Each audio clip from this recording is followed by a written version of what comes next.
I'm what the deaf, nonverbal audio classify as hard hearing, HH. Because I can communicate with hearing person without resorting sign languages or notes. I met my boyfriend, Alan, who is deaf about a year ago. I was the only person he could communicate at work with ASL, even though I only could sign basic words. Later, he began to teach me in more advanced ASL, and we found out we have so much in common in TV, movies, books, tastes with similar goals and desires in life that we became best friends that evolved into a romantic relationship. We're going strong 9 months now and we're compatible in every area.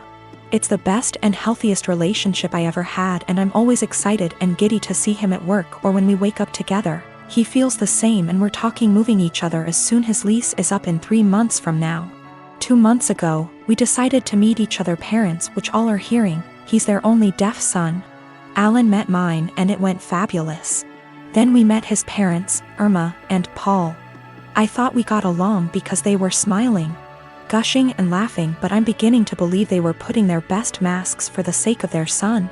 One time on a family's birthday parties, Irma said in front of the ladies with me next to her, "It's so impressive you can talk with that speech impediment.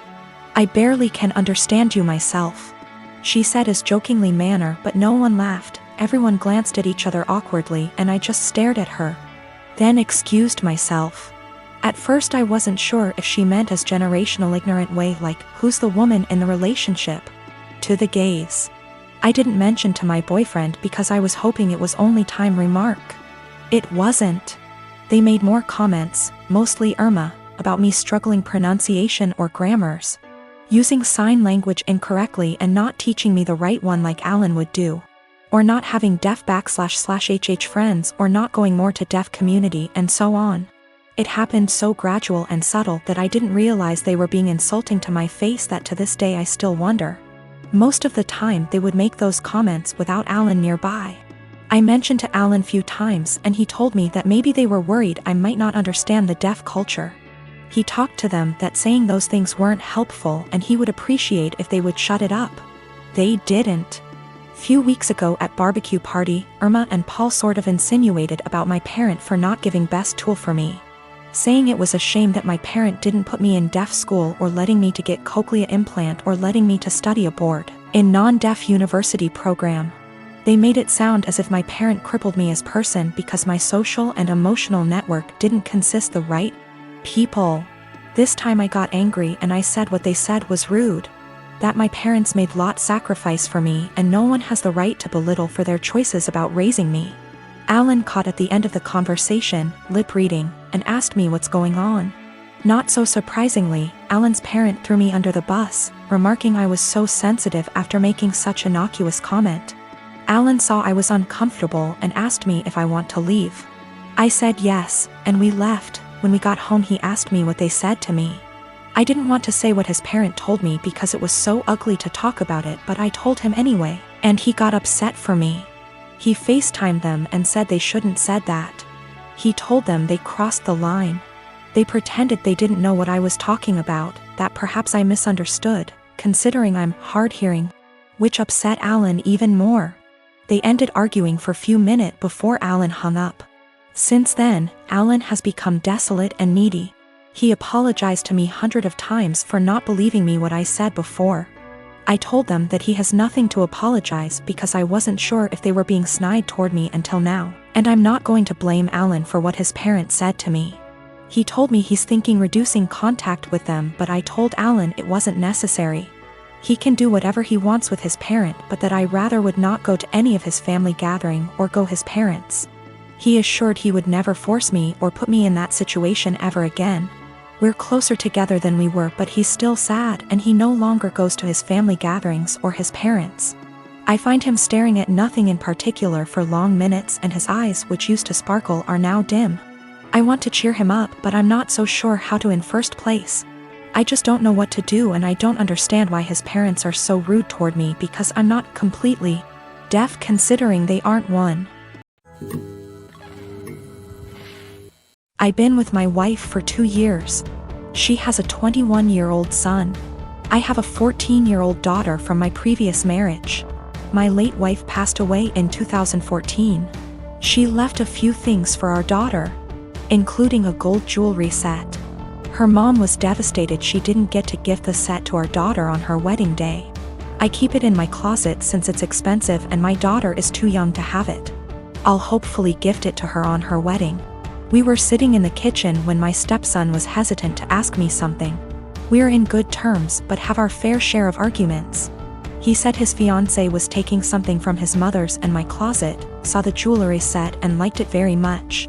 He asked if he could borrow it so his fiancée can wear it at her cousin's wedding.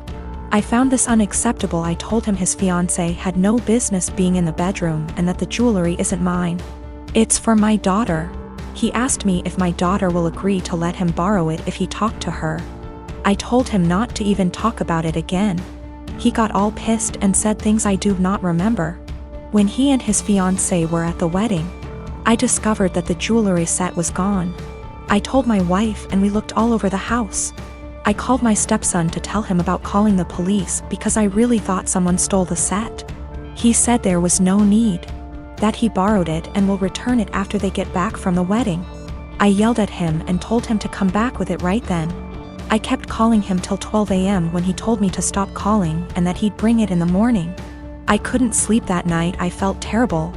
In the morning he showed up at 10 a.m. He didn't bring it and started stalling, saying he forgot he'd bring it the next day. At this point it was clear he gifted it to his fiancée and was stalling. I got so mad I told him I will be pressing charges if he doesn't return the set today. We got into an argument. My wife said his fiancée was the one who wanted the jewelry set. But he was the one who took it and it's not even mine, it's my daughter's, which made it worse. Because I'm responsible for whatever happens to it. His grandparents berated me after I told them this and got mad and defended him when I said that I will be pressing charges.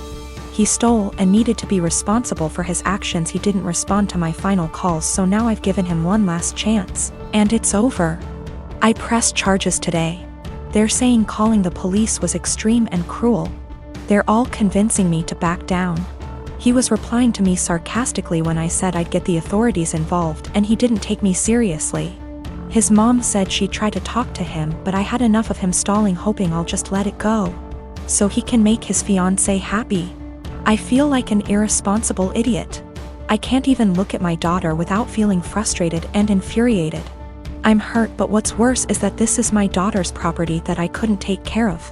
My wife allows them into the room, although I told her not to several times. They're not kids and there should be some boundaries.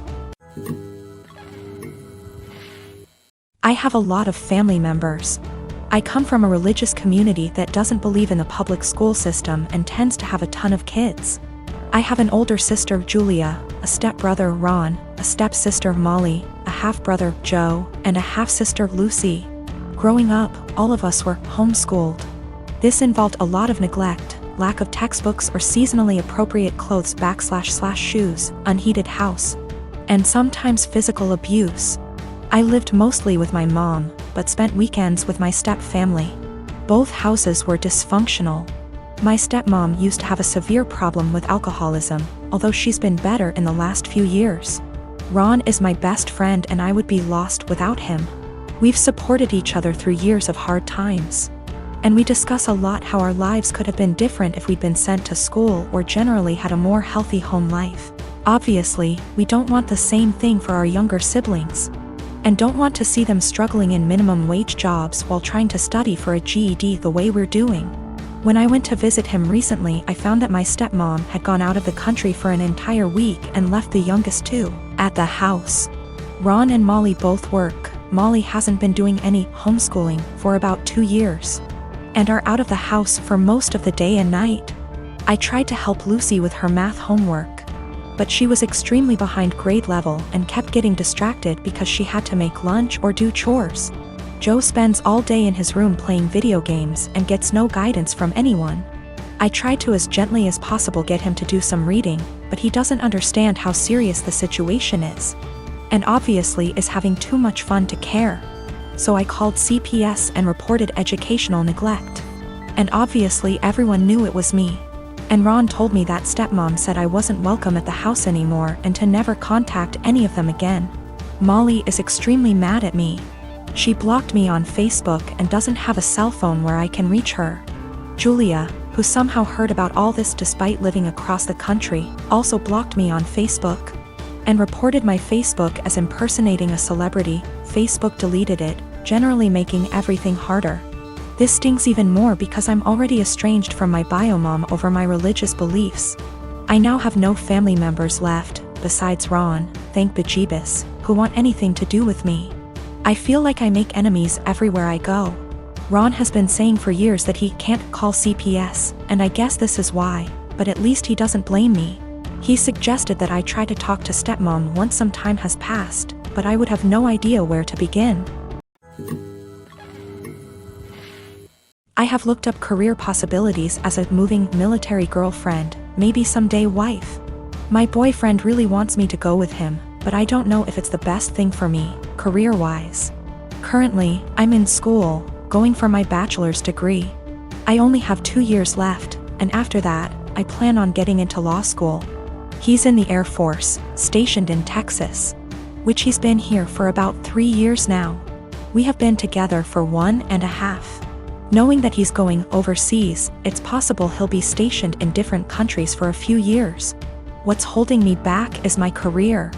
Law school isn't meant to be jumping around from country to country without knowing where you'll land permanently due to the bar exam.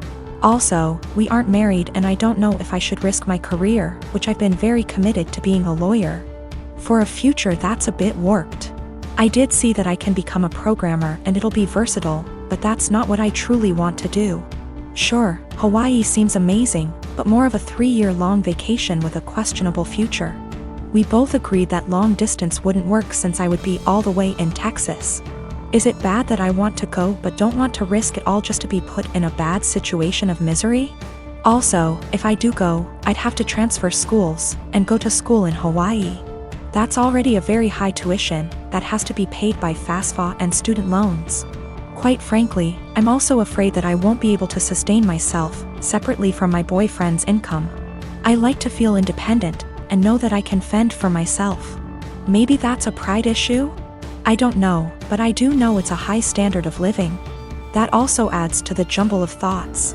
I will also admit, I am fairly close to my parents. In my Hispanic household, we have always been very united. I currently work with them in their small business because it benefits the both of us. I can go to school with a flexible schedule and still make good income, and they have a stable employee. That's something my boyfriend never really knew growing up. He's a Kansas boy, from a small town, with parents who split up when he was little. I feel like he doesn't understand how hard it'll hit my parents and I, being far away for 3 years.